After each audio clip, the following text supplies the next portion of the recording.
ሰላም ሰላም የተከበራችሁ የተወደዳችሁ ውድ የቻናል ቤተሰቦች እንዲሁም ተማሪዎች እንዴት ናችሁ? ሰላም መልካም ነው። እግዚአብሔር ይመስገን ሰላም መልካም ነው። እንግዲህ ውድ ቤተሰብ እንደምታስታውሱት ከዚህ በፊት የስድስተኛ ክፍል አካባቢ ሳይንስ 2016 ላይ የተፈተኑትን መልቀቂያ ፈተና ክፍል 6 ለቅቄላችሁ ነበረ። ዛሬ ደግሞ በክፍል 7 ተመልሼ መጥቻለሁ ማለት ነው። የዛሬ ክፍል 7 እንግዲህ 5 ጥያቄዎችን ያካተተ ነው የሚሆነው። ስለዚህ ውድ ቤተሰብ እንግዲህ ልጆች ማክሰኞ ዕለት መጪው ማክሰኞ ማለት ነው ፈተናውን የሚጀምሩበት ነው። ስለዚህ ይህ ቪዲዮ እንግዲህ ሊደርሳቸው የሚገባው ከወዲሁ ስለሆነ እናንተ ደግሞ ላይክ፣ ሼር በማድረግ በመጀመር ልጆች ጋር እንዲደርስ በማድረግ እንድትተባበሩኝ እያሳሰብኩኝ፣ እንዲሁም ደግሞ ለቻናሌ አዲስ የሆናችሁ ሰዎች ካላችሁ ወደ ቻናሌ ጎራ በማለት እንግዲህ ሰብስክራይብ በማድረግ ቤተሰብ እንድትሆኑ እያሳሰብኩኝ ዛሬ ይዤላችሁ ወደ መጣሁት ጥያቄዎች እመጣለሁ ማለት ነው። ይህ እንግዲህ የመጨረሻው ክፍል ነው። ከክፍል 1 እስከ ክፍል 7 ነው። ይህ ክፍል 7 እንግዲህ የመጨረሻ የ2016 አካባቢ ሳይንስ ሚኒስትሪ ፈተና ወይም ደግሞ መልቀቂያ ፈተና ነው ማለት ነው። ስለዚህ አሁን በቀጥታ ወደ ጥያቄው እመጣለሁ ማለት ነው። እዚህ ጋር እንደምትመለከቱት የአዲስ አበባ ከተማ አስተዳደር ትምህርት ቢሮ የስድስተኛ ክፍል አካባቢ ሳይንስ መልቀቂያ ፈተና 2016 ዓ.ም ክፍል 7 ይላል። እንግዲህ በባለፈው ጊዜ ወደ 8 ጥያቄዎችን ያካተተ ነበረ ክፍል 6 ላይ። ዛሬ ደግሞ 5 ጥያቄዎችን ነው። ያው 40 ሙሉን ተሰርቷል ማለት ነው፣ የዛሬን ጨምሮ ማለት ነው። እዚህ ጋር 36፣ 37፣ 38፣ 39፣ 40 እስከ 40 ጥያቄ ነው። በኋላ ላይ ሲጨርስ ካሜራውን ዝቅ አድርጌ ያሳያችኋለሁ። እዚህ ጋር 40ኛውን ጥያቄ ማለት ነው። ስለዚህ ጥያቄ ቁጥር 36 ጎጂ ልማዳዊ ድርጊቶችን እንዴት እናስወግዳለን ይላል። ጎጂ ልማዳዊ ድርጊቶችን እንዴት እናስወግዳለን? ሀሌታዋ ግግ በማስነቀል፣ ሴት ልጅን በማስገረዝ እና በማስጠለፍ ይላል። ለደግሞ ህብረተሰብን ስለ ጎጂ ልማዳዊ ድርጊቶችን በማስተማር፣ ሐመርሃ ሴት ልጆችን በቤተሰብ ፈቃድ ያለ ዕድሜ እንዲጋቡ በማበረታታት፣ ድርጊቶቹ ጎጂ ቢሆኑም ለባህል ሲባል እንዲቀጥሉ በማድረግ ይላል። ስለዚህ ሶስቱም ሀሌታዋ፣ ሐመርሃ እና ምንድናቸው? አሉታዊ ናቸው ወይም ደግሞ ኔጌቲቭ ኢምፓክት ያላቸው ናቸው ማለት ነው። ለማስወገድ እነዚህ ልማዳዊ ድርጊቶችን ጎጂ ልማዳዊ ድርጊቶችን ለማስወገድ የሚረዱ አይደሉም። ስለዚህ ሊረዳ የሚችለው የትኛው ነው? ህብረተሰብን ስለ ጎጂ ልማዳዊ ድርጊቶች ማስተማር የሚለው በማስተማር ይህንን ማስወገድ ጎጂ ልማዳዊ ድርጊቶችን ማስወገድ እንችላለን ማለት ነው። ስለዚህ መልሳችን ምንድነው? ለነው ማለት ነው። ጥያቄ ቁጥር 37 በምስራቅ አፍሪካ ቀጠና በሚሊዮን የሚቆጠሩ ሰዎች ለረሃብ ይጋለጣሉ። በምስራቅ አፍሪካ ቀጠና በሚሊዮን የሚቆጠሩ ሰዎች ለረሃብ ይጋለጣሉ። ይህ የሚሆነው ለምንድን ነው?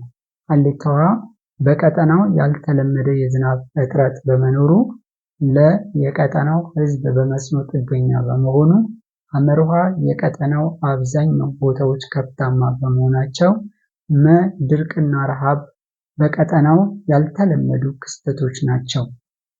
ስለዚህ ይህንን ምንድነው መንስኤውን የተጠየቅነው ምንድነው? ለምንድነው በሚሊዮን የሚቆጠሩ ሰዎች ለረሃብ የሚጋለጡት በምስራቅ አፍሪካ አካባቢ ያሉት ነው። ስለዚህ በቀጠናው ያልተለመደ የዝናብ እጥረት በመኖሩ ነው። የቀጠናው ህዝብ በመስኖ ጥገኛ በመሆኑ አይደለም። በቀጠናው ያልተለመደ የዝናብ እጥረት በመኖሩ የሚለው ሀሌታዋ መልሳችን ይሆናል ማለት ነው። ጥያቄ ቁጥር 38 አንድ ሰው ከሚከተሉት የምስራቅ አፍሪካ ሀገራት የበለጠ ለድርቅ ተጋላጭ የሚሆነው በየትኛው ሀገር ነው? አንድ ሰው ከሚከተሉት የምስራቅ አፍሪካ ሀገራት የበለጠ ለድርቅ ተጋላጭ የሚሆነው በየትኛው ሀገር ነው? በሁሉም ሀገር ነው፣ ግን በሁሉም ነገር ተጋላጭ ይሆናል። በሞዛምቢክም፣ በዛምቢያም፣ በታንዛኒያም፣ በኢትዮጵያም። ነገር ግን ወይም ደግሞ የበለጠ ተጋላጭ የሚሆነው ኢትዮጵያ ናት ማለት ነው። ከምስራቅ አፍሪካ የበለጠ ለድርቅ ተጋላጭ የምትሆነው ኢትዮጵያ ነች ማለት ነው። ኢትዮጵያ ነች። ሀሌታዋ ነው መልሳችን ማለት ነው። ጥያቄ ቁጥር 39 በምስራቅ አፍሪካ ድርቅ ለመቋቋም አገር በቀል ዘዴ ያልሆነው የትኛው ነው? አገር በቀል ዘዴ ያልሆነው የትኛው ነው?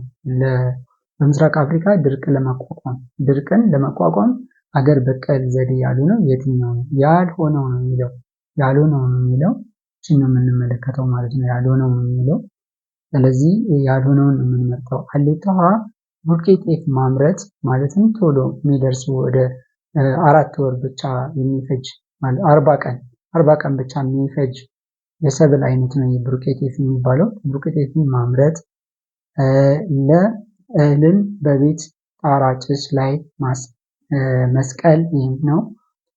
ሐመር ውሃ ድርቅ የሚቋቋሙ እህሎችን ማምረት ይህም ነው። ብዙ ልጆችን መውለድ ስለዚህ ያልሆነው ነው የሚለው። ሶስቱ ምንድነው? ሀሌታ ውሃም ሐመር ውሃም እንደገና ደግሞ እህልን በቤት ጣራ ጭስ ላይ መስቀልም እነዚህ ሁሉ ምንድናቸው? ሀገር በቀል